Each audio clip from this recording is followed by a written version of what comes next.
Z-Files, not on the road. We're right here in Studio A at WAAZ WJSB. I'm Cal Zethmar, of course, and we have two young ladies with us who we're going to chat with about books and about a big book event like an open house author meet and greet. And there's about 15 local authors. I get phone calls all the time from all over the country. People say, I want you to interview our author. And I say, well, is their book from or about Okaloosa County or immediately here? Otherwise, we would do nothing but books. And believe me, in the days of doing 3 hours of talk radio every day, yeah, you would do those things. But we're going to introduce to you Mary Brown, who lives in Destin, but I'm going to guess Destin where you started out. You're saying, is that where I started out? Is your life? I'm from Kentucky. I'm from Kentucky, and that book starts there. We got a book in Kentucky. We're going to talk about your books. And Angela Yuriko Smith lives in Holt, but where's home originally? I do. Well, military. My parents were military, so home is everywhere. But pretty much here for the last 15 years with Fort Walton Beach, Niceville, bouncing around. And as soon as we finish this interview, she's jumping in the car and heading for Great Lakes Naval Station up there at Navy Pier on the shores of Lake Michigan in Chicago. And why you want to go up there? Oh, my son's graduating from Navy boot camp, so I'm very proud of him, and I'm super excited to go see him. And you said as soon as he gets through boot camp, put the cap back on after you throw it around, you got to go find it, and he's heading somewhere. Yeah, we get about 13 hours of driving, 1 hour with him, and then 13 hours back. But he's worth it. I guess so. And then he's off to Connecticut, you said. He is. He's going to be in a submarine, so. Groton, Connecticut submarine base, absolutely. Yeah. Okay. Well, they've all written books that you're going to be able to find, and certainly if you want to buy them, do it. And there are a dozen plus more authors who will all be at the Crestview Library Saturday, May 27th from 10 a.m. until 4 p.m. And so it should be kind of exciting. So if you're interested in, well, what do local people write about and why do they write books, that's what this is for. So, Mary, tell me, first of all, let's show the people as you talk about each book what it is and why somebody might want to read that book. Okay, this one here is called Remember the Rose. I wrote this book. It's creative nonfiction. Friends kept telling me, you need to write a story about your life. And that's what this is. And it's not a pretty scene. It's pretty rough. But it's brought me a lot of closure. And a lot of people says, oh, my God, I can relate to this book. They said, you told my story. Okay. And it spans Kentucky, North Carolina, Florida. Okay. And it's just family experiences, life experiences? It's life experiences, yes. Okay. Everybody's got a book in them, so what they That's say. That's exactly okay, it. Okay. And I was encouraged for years to write this book. So. And you got it done. And what you got else you've written now? Okay, while I was writing my first book, it took me a few years to write it, and towards the end of publication of that, my daughter died. Mm-hmm. And that is a result of this. It's called Waiting for the Daffodils. It's trying to come to terms with life events, like losing a daughter. And it even covers the death of my husband. And in this book, I got closure from everything that went wrong for 4 years. So, okay. And it is written as a memoir. Okay. And then you've got something that deals with the military. And, of course, in our military community, that should be a good book for people to want to have. Yes. And because of what the satisfaction I got from writing these books for myself, I encountered military guys who were really suffering from especially the Vietnam guys. And from my high school, we had 50-some guys go to Vietnam, and every one of them came back alive. So I got with them, and we did this. They wrote the stories. I just collaborated, and it's called We Were Brave. Mm-hmm. And it has really been doing very, very well. And interestingly, I think I saw a town named Claremont.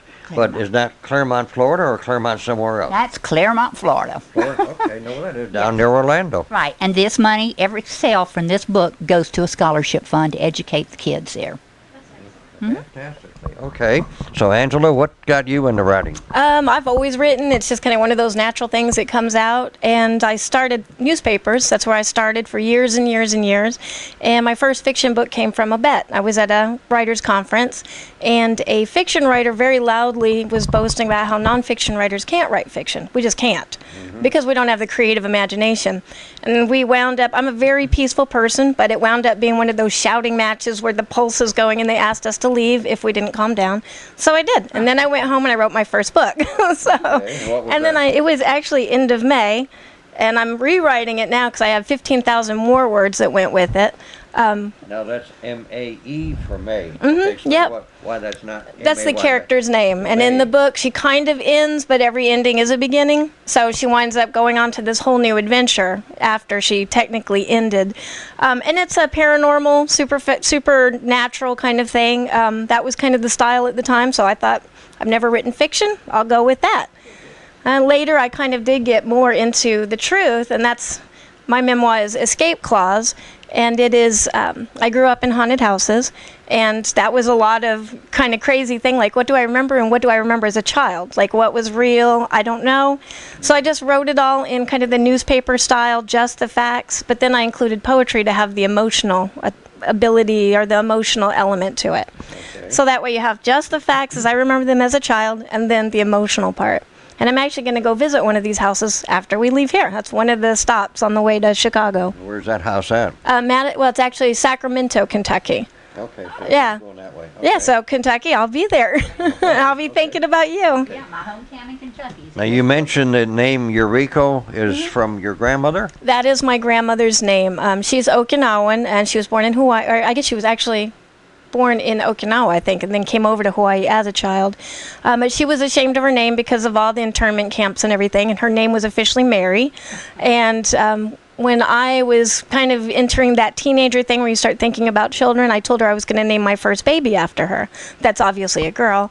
And she got very upset, did not want me to do that, because to her, that's a bad name. Like, it was a shameful name. So since then, I've always used it. I know it's hard to pronounce, and I apologize, but... Okay. And then when my last name became Smith, it actually worked, because there's several Angela Smiths. And I would have just bet there was a military connection in that family. Her husband was Navy. Yep. Sure. So as it happens a lot of the time. So. And so somewhere along the way, when did your son decide he was going to be a Navy person? Last year, and it actually comes from my mom's a naval officer, my dad's a Marine veteran from Vietnam. All my uncles are Army. I married Air Force, so it's yeah, just kind of the black sheep, the Air Force. Coast Guard in there yet? Not yet, but you know, I've still got one son left. Okay, well, good. So tell us about some of the other things you've written that you're going to have available. And again, folks, Saturday, May 27th, Crestview Public Library, north end of town, up there where they're building that new Publix right near it. And the new Walmart's going to happen in that neighborhood pretty soon, too. But in between, you could say sandwiched in between, is all the good stuff at the library. And this event is going to be 10 to 4. May 27th, it's a meet and greet, and these are just two of the ladies, and I guess there's some gentlemen authors going to be allowed to be there too. Yep, I know a few of them. Holly Time is one of the books that's going to be there. He's wonderful. I actually can't remember his name now. Thank you, Tom Hooten. I see him all the time. We've known each other for quite a while, going to the poetry slams and stuff. And he used to be in our critique group. Okay. Yeah, so he's going to be there. Jocelyn Donahue, the Cookie Cutter House is going to be there. I know her personally. She's wonderful. So a lot of the authors, I think, hang around in the open mics, the poetry open mics, and that's where we all know each other from. Okay, well, great. I've got a list here, and for some reason I couldn't get that PDF file to print, but I can still read. There's a fellow, Devin Lee Carlson, actually Lori Allen from Crestview, and I think a book called Amongst the Fallen. Jocelyn Donahue of Crestview has written The Cookie Cutter House. Tess Harris from Fort Walton Beach. Looks she does got a desert cookbook. Tom Hooten of Niceville from Holly Time. Tammy Hunter from Crestview, Imperfect. And whoops, don't go too fast. Richard Marshall from just Florida, it says. Terry Miles Jr. from Crestview. Bob Newkirk of Niceville. Charhog from Crestview. Some children's books and poetry. Angela, I guess we got you already covered here. A.K. West from Crestview. D.V. Wilson from Shalimar. So that's a pretty good number of authors, and all in one place. Hey, I think it's a really wonderful opportunity. Tammy started this, and it is amazing to have that many local authors. I mean, we shop locally, we want to eat locally, support our local economy. Our local authors are part of that. So. Okay. And we're also talking about expanding it to the other libraries, because I have connections with the Destin, Fort Walton Beach, Niceville Library. Okay. So I think it'll be a great thing. And you have an organization called the Emerald Coast Writers Group that you're involved with. Well, Emerald Coast Writers is no longer, but that's how I started out. Okay. And I still have the only thing surviving is called the Critique Group. Okay. After all these years. And we still meet the second and Wednesday. We changed it to Wednesday at Shalimar Library. And there's also a night group that's meeting on first and third Tuesday in Niceville. And the purpose is to help each other out, coach each other along? Right. We look at stuff, we send our pages, and get feedback. And it's been great. Okay. Okay. Let's look at some more of one of the books you've got here, Mary and Angela. I've got children's books too. I'm responsible for the Literary Lizard series, which I do with Robin Wiesnith, who's my illustrator, who is amazing. She's here in Miramar Beach, and she does a lot of stuff with art and for the animals. Okay. So we've got a series, The Literary Lizard. Snakespeare is the second one, and we're working on a third one about Truman the Tarantula, and he can speed read, so he has to escape to get more books because he doesn't get enough books in his tank. And of course, a tarantula in the library is going to cause the librarians to have a little bit of a scuffle. But fortunately, our lizard hero is going to make everything okay and be able to solve everything, just like he does in Snakespeare in his first book, The Literary Lizard. Okay. So, yeah, he's a lot of fun to work with. Okay. And what else have you got here? You've been pretty prolific in running. Monsters are everywhere. Monsters are everywhere. There's a different illustrator that doesn't live locally, Marianne Leslie. She's wonderful, though.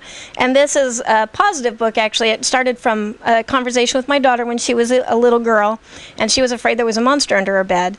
And I made the really terrible mistake of saying, there could be, but you have to be bigger than that monster. Don't be afraid. And she really just heard there could be.